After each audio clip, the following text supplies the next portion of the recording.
Every year, for the last 6 years, members of the Scottish Youth Parliament have been joined by members of the Children's Parliament to meet with the full Scottish Cabinet.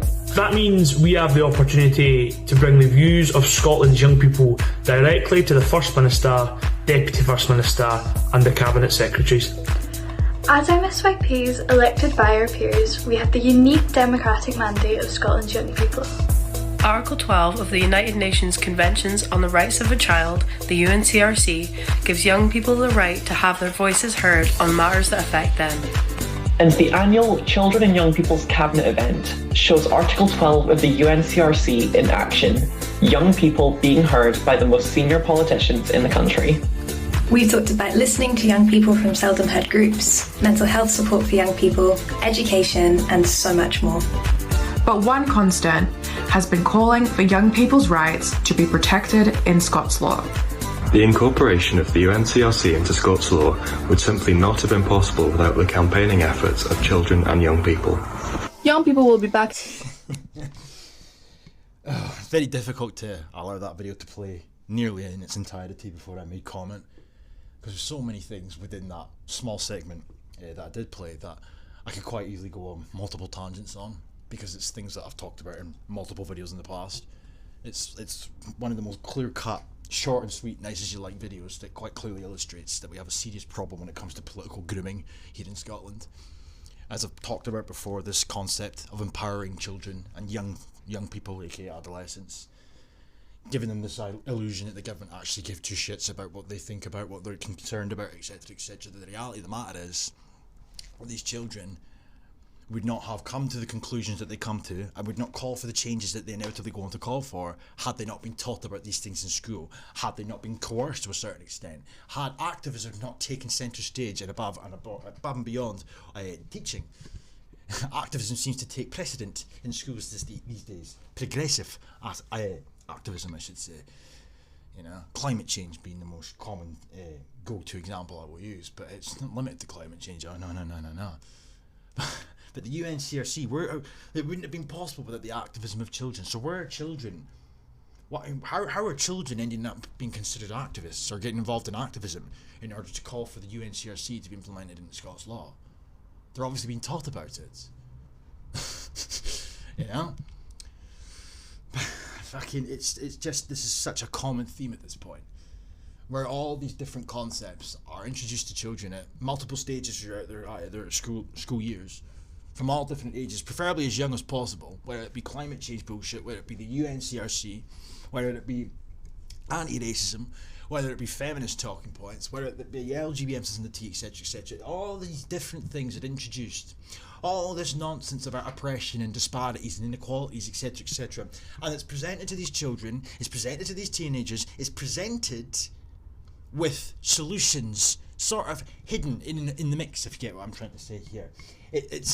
The children are inevitably going to come to the conclusions that were premeditated, put in front of them, that were premeditated prior to being introduced to the children being introduced to the propaganda to begin with. So for example, in fact, I'll show you what I'm talking about. Cabinet this year and for years to come, calling for action on the issues that are most important to Scotland's young people.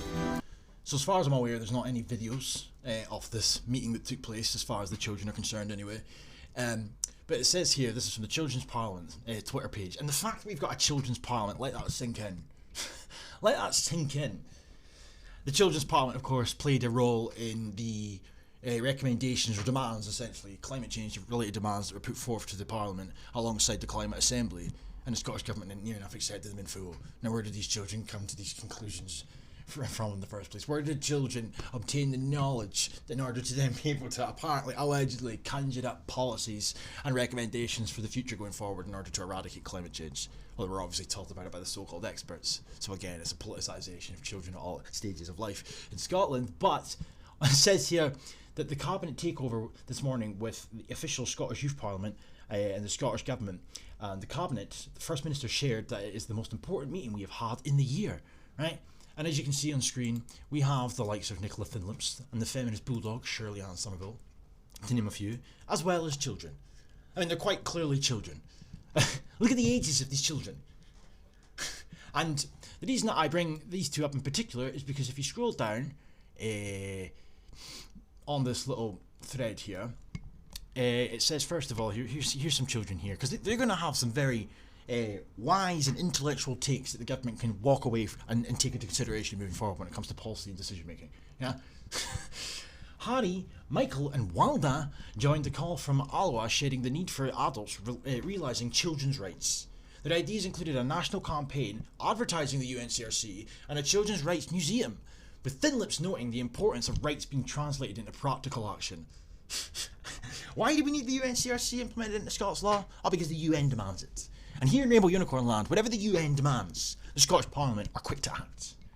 Vina, children are learning all about the UNCRC, and they're being taught all about it, and it's essentially empowering them, etc., etc. There's a multitude of different rules and rights that this would grant to children, essentially creating a sort of wedge between parent and child in a sense, and creating, as I've alluded to before, or adding fuel to the fire when it comes to this very peculiar relationship that seems to be forming between the state, or the SNP, and children. The way that they're treated, the way that they're seen. They're sort of made to appear as if they're equal to adults. They're not. They're fucking children, for God's sake. But anyway, come down here, and we've got a segment about mental health and well-being. I don't really need to go and elaborate into that.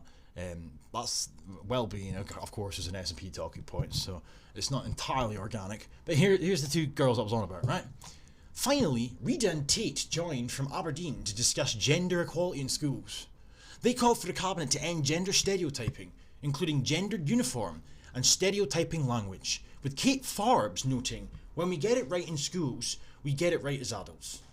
Look at the ages of these two girls.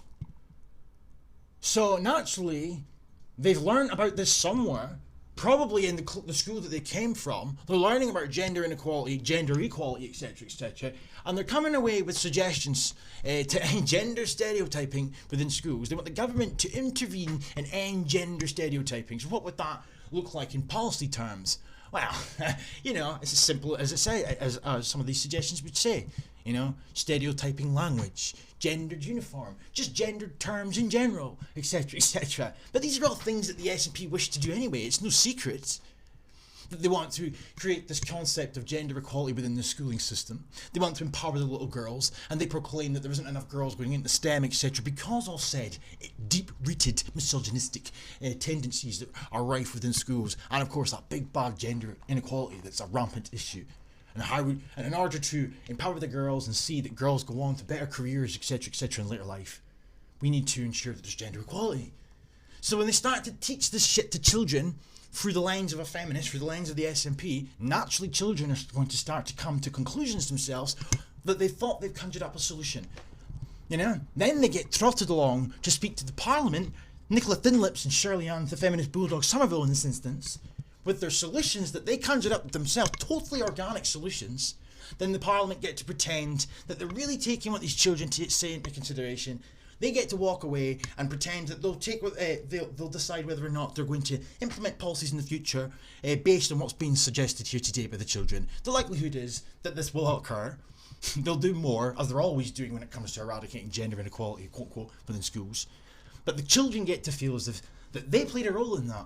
That's the self-empowerment kicking in. When the reality of the matter is, the children have essentially been groomed because they were presented a worldview, a narrative. They were brainwashed from a young age. I mean, how old would you say these children are? They're being presented this concept that gender inequality is rife within schools, etc., etc. And then inevitably, these children will come up with suggestions in order to ease said inequality, make things more equal. But these are all things that the SNP have conjured up themselves to begin with. That was the whole fucking point of introducing it to the children. It's grooming, clear as day. Clear as day. If these children were not introduced to feminist talking points within their classroom, within their school settings, do you really think that they just, out of the blue, would have come up with these suggestions themselves? Do you really think, out of the blue, if questioned, they would have the knowledge and the way and the know-how to tell you all about gender inequality and oppression, etc.? No. They're introduced to these concepts in schools, and the rest is history. I mean, the amount of SNP politicians that are sitting in on this, they should be fucking ashamed of themselves. And look at Kate Forbes, top right corner, wearing her mask on Zoom. Fucking wow. But you got Keith Brown, the guy that said at the last conference, I admit it's sort of taken out of context to a certain extent, but it still sounded hilarious nonetheless. He essentially said that climate change will only be defeated or eradicated. You know, the balance of the future of the planet's at stake if Scotland doesn't achieve independence. You know, so fuck off, Keith, you dick. But then we've got this bellend Mary Gudgeon or whatever. We've got Angus Robertson, surprise, surprise. Shirley Ann Somerville, of course. I think he's SM, or he must be. Michael Matheson. We've got Thin Lips, of course. Joanna Bowman. These people, honestly, should be fucking ashamed of themselves. I'm sorry. Because it looks great. It genuinely looks as if we're just one of the only countries in the world that really care about what children think.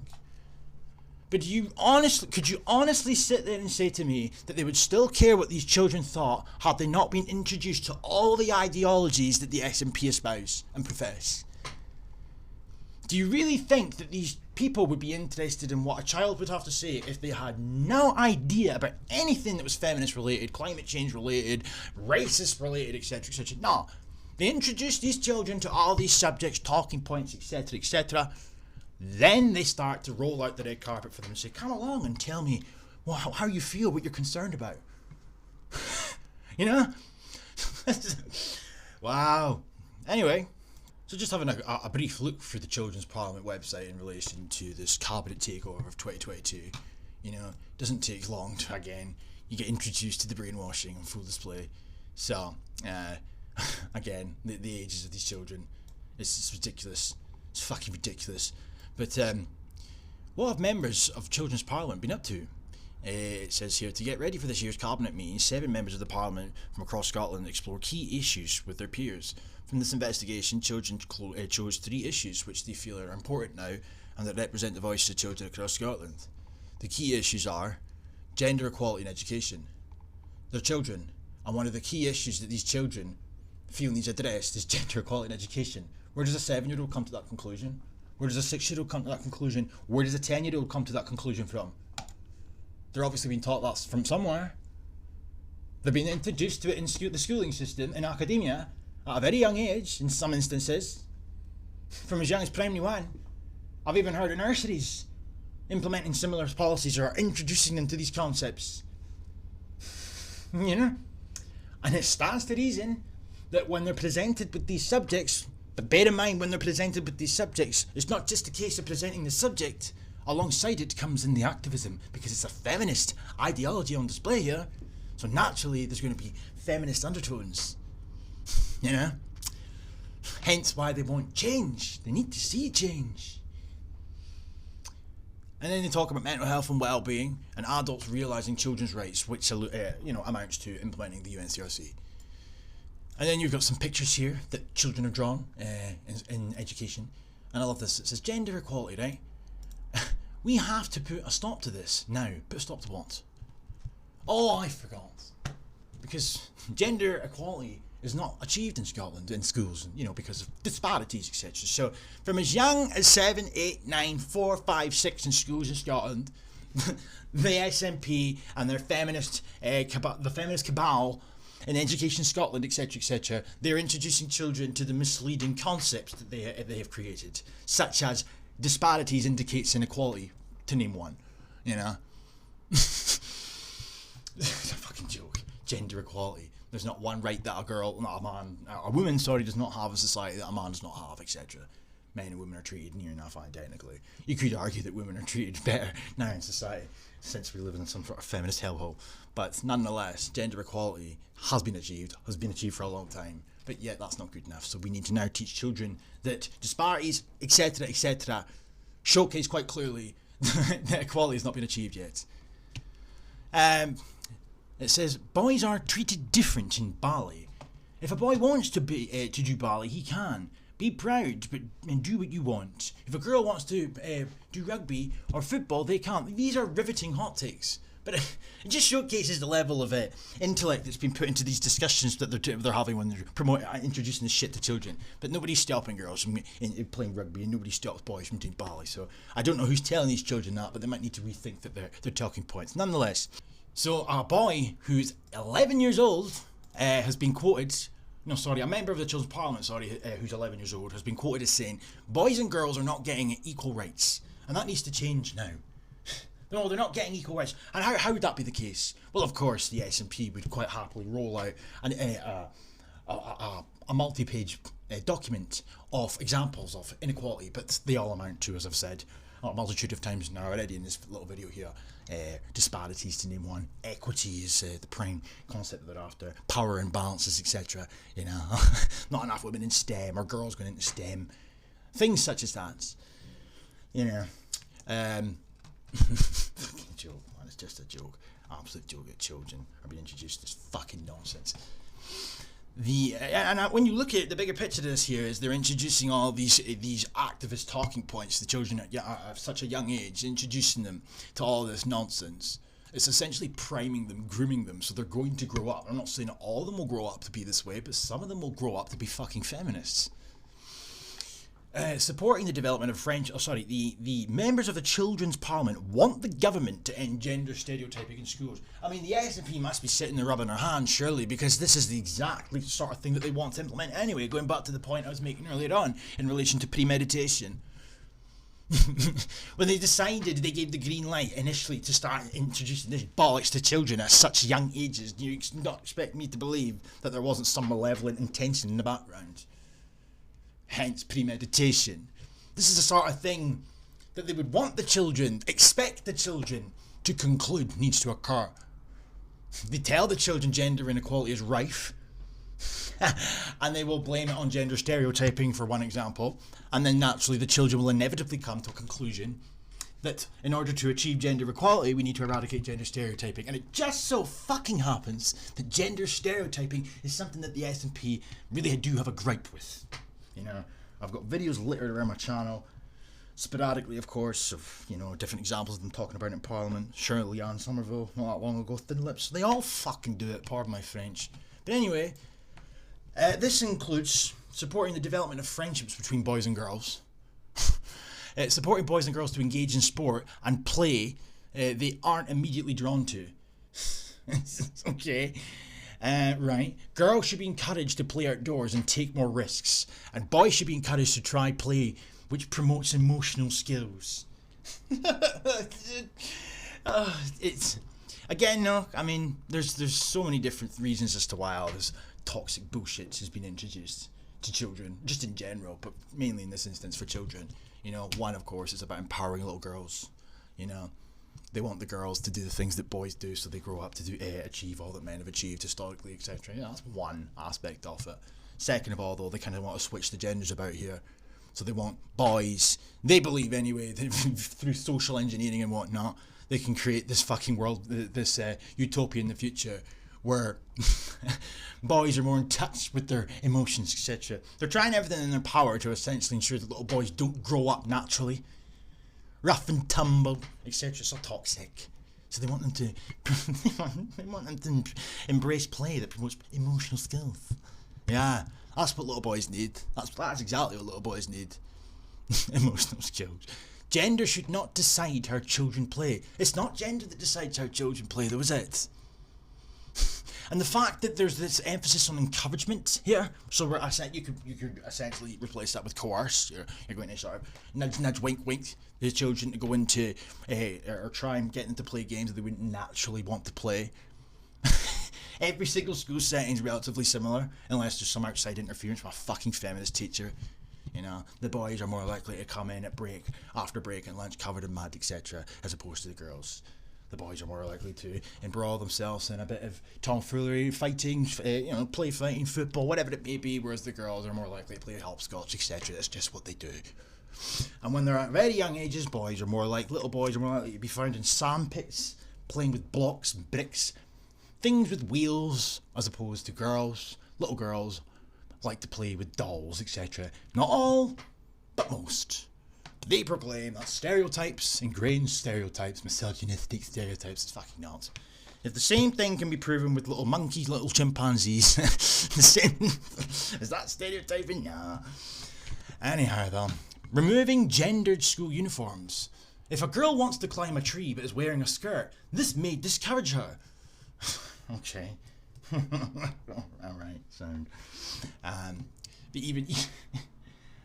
I'm not going to get into that, you know. I mean, I don't really know that many schools at this point. I could be wrong, correct me if I'm wrong, that force girls to wear skirts anyway. It's more a matter of choice. Or it is anyway where I'm from, up here. As far as I'm aware anyway.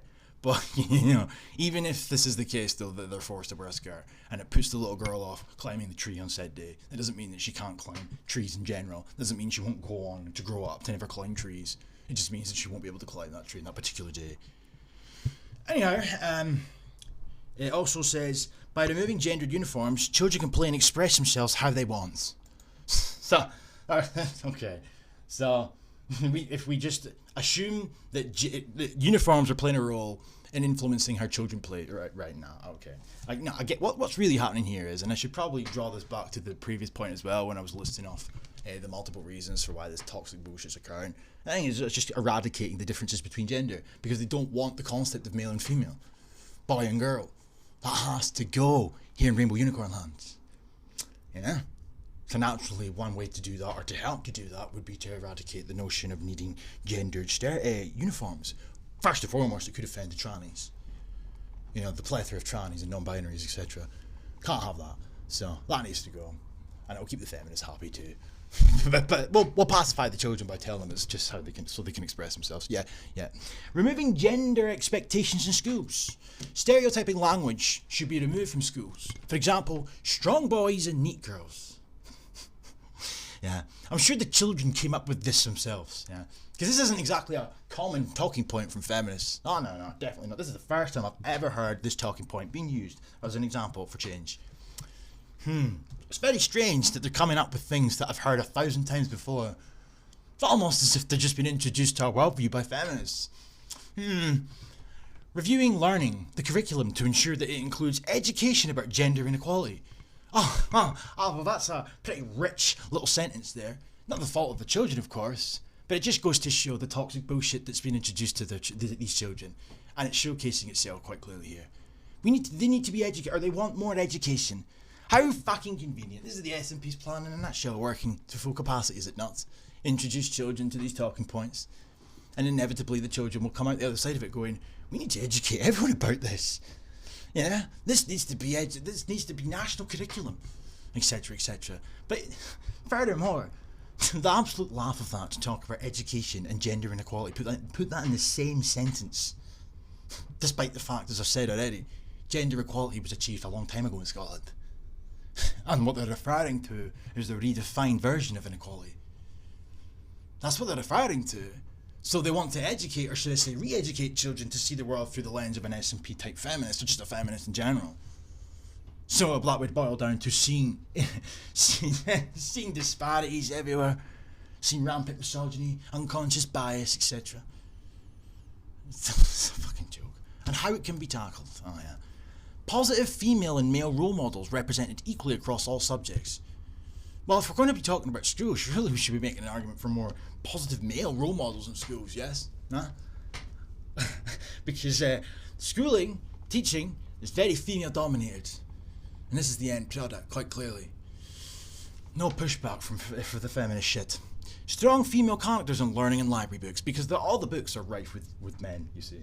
That's not the case, but okay. This review should include teacher training, to ensure that school staff are approaching this work correctly. Asking children what makes them feel safe in different spaces, children should be asked about what will improve their experiences in the playground and in school. For example, members of the Children's Parliament feel it is important to have a mix of bathroom spaces, including bathrooms for girls, for boys, and non-gendered bathrooms. Oh, the 5, the 6, the 7, and the 8-year-olds are even now talking about non-gendered bathrooms. Good to know that every aspect of the gender ideology is being presented fairly and equally in schools in Scotland. But of course, more needs to be done. There's always more that needs to be done. You know? And to finish off this little segment here, girls can do what boys can do, and boys can do what girls can do, said another member of the Parliament with a hot take.